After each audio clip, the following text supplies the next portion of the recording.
Shalom, Bapak Ibu Saudara yang dikasihi Tuhan, dimanapun Anda berada hari ini, saya percaya anugerah kemurahan Tuhan, berkat Tuhan, terus menyertai perjalanan kita. Bapak Ibu Saudara yang dikasihi Tuhan, izinkan saya hari ini ingin berbagi dengan saudara lewat pengalaman bangsa Israel. Kita sama-sama tahu bahwa perjalanan Israel, surat 1 Korintus pasal 10 mengatakan menjadi peringatan buat kita.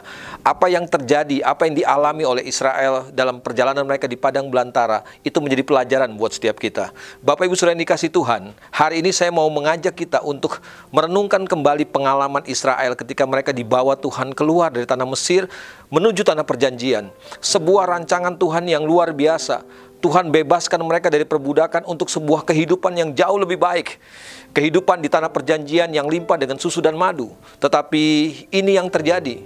Dari lebih kurang 2-3 juta orang Israel yang keluar dari tanah Mesir, akhirnya kita mengetahui cuma 2 orang yang bisa masuk ke tanah perjanjian. Alkitab mengatakan begini, sebagian besar di antara mereka dibinasakan oleh Tuhan. Mereka mati di padang belantara.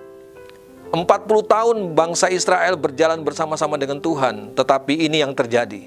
Mereka menemui kebinasaan di padang belantara. Kemudian mungkin ada di antara kita yang berpikir, kenapa Tuhan izinkan mereka harus binasa di padang belantara? Bukankah rancangan Tuhan adalah membawa mereka dari Mesir menuju ke tanah perjanjian? Kenapa mereka harus dibinasakan di padang belantara?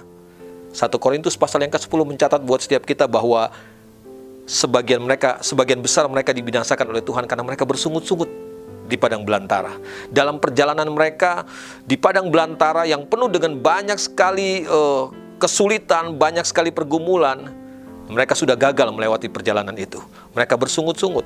Dan Mazmur pasal yang ke-95 ayat yang ke-10 mengatakan begini kepada setiap kita, 40 tahun aku jemu kepada angkatan itu, maka kataku, mereka suatu bangsa yang sesat hati, dan mereka itu tidak mengenal jalanku. Bapak Ibu Saudara yang dikasihi Tuhan, akhirnya pertanyaannya buat kita adalah, mengapa Israel sampai binasa di padang belantara? Kenapa mereka harus bersungut-sungut dalam perjalanan mereka di padang belantara? Bukankah mereka tahu bahwa perjalanan di padang belantara adalah perjalanan sesaat, bahwa satu saat mereka akan sampai ke tanah perjanjian, bahwa janji Tuhan itu ya dan amin. Tuhan tidak pernah menggagalkan janjinya. Tapi sayangnya Israel memilih untuk bersungut-sungut dalam perjalanannya. Dan Tuhan berkata, ini suatu bangsa yang sesat hati. Pertanyaannya, kenapa mereka sesat hati? Pemazmur menjawab buat setiap kita, karena mereka tidak mengenal jalan Tuhan.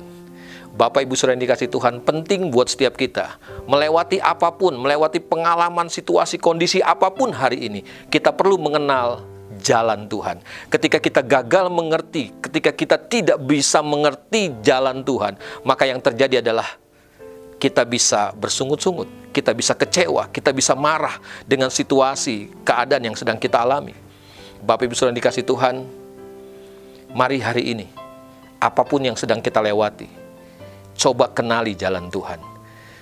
Mungkin ada 1-2 di antara kita yang sedang mengalami pengalaman yang paling sulit dalam kehidupannya. Tapi saya mau bilang begini, sesulit apapun pengalaman kita, Tuhan punya rancangan yang indah buat setiap kita. Bahwa padang gurun cuma perjalanan sementara.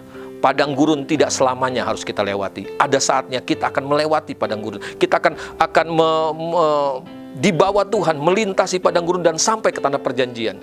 Bapak Ibu Saudara yang dikasihi Tuhan, Ulangan pasal yang ke-8 ayat yang kedua, katakan ini buat setiap kita.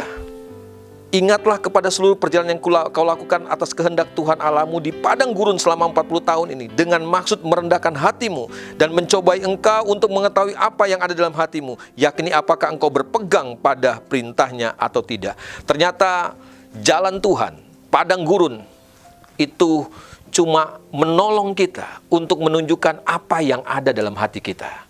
Apakah Tuhan ada dalam hati kita, ataukah kita cuma ikut Tuhan, tetapi Tuhan tidak ada dalam kehidupan kita. Tuhan tidak menguasai kehidupan kita. Tuhan tidak memimpin kehidupan kita. Bapak Ibu Saudara yang dikasihi Tuhan, di kesempatan pagi hari ini, kesempatan yang indah, saya mau mengajak setiap kita, mari kita kenali jalan Tuhan. Walaupun jalannya sulit buat kita, padang gurun tidak menyenangkan, tetapi percayalah, Padang gurun akan menolong kita untuk mengerti, untuk mengetahui apa yang ada dalam hati kita. Karena firman Tuhan katakan, karena kita tidak bisa menyembunyikan apapun juga di padang gurun. Semua yang ada dalam hati kita terbuka di hadapan Tuhan. Karena firman Tuhan katakan bahwa dengan maksud merendahkan hatimu dan mencobai engkau untuk mengetahui apa yang ada dalam hatimu. Akhirnya Bapak Ibu Saudara dikasih Tuhan, apapun yang sedang kita lewati hari ini, kalaupun itu pengalaman padang belantara, padang gurun yang tidak menyenangkan buat setiap kita, biar hari ini kita semakin mengenal, kita semakin tahu apa yang ada dalam hati kita. Dan saya berharap biar Tuhan terus menguasai hati kita, Tuhan terus bertahta dalam hidup kita, Tuhan jadi raja dalam hidup kita, Dia jadi Tuhan dalam hidup kita, Dia menguasai kehidupan kita. Dan saya percaya padang gurun cuma sementara buat setiap kita. Padang gurun tidak untuk selamanya. Satu saat kita akan masuk tanah perjanjian, tanah yang limpah dengan susu dan madu. Kenali jalan Tuhan, supaya kita tidak bersungut-sungut dalam perjalanan kita. Tuhan memberkati kita semuanya. Mari kita satu dalam doa. Bapa dalam surga, aku berdoa hari ini buat semua pengalaman yang sedang kami lewati hari ini, Bapa. Kalaupun hal-hal, pengalaman yang sedang kami lewati hari ini seperti sebuah padang gurun buat setiap kami, Tuhan. Tapi kami percaya padang gurun ini tidak selamanya.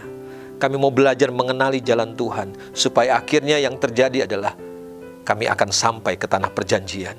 Kalau kami mengenali jalan Tuhan, kami percaya cepat atau lambat kami akan masuk tanah perjanjian, tanah yang limpah dengan susu dan madu.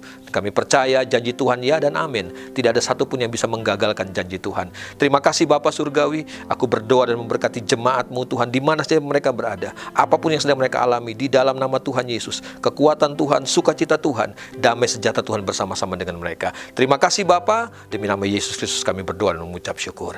Amin. Tuhan memberkati Bapak Ibu Saudara dikasih Tuhan. Tetap semangat, terus kenali jalan Tuhan, sehingga kita terus mengucap syukur buat apapun yang kita alami. Tuhan memberkati.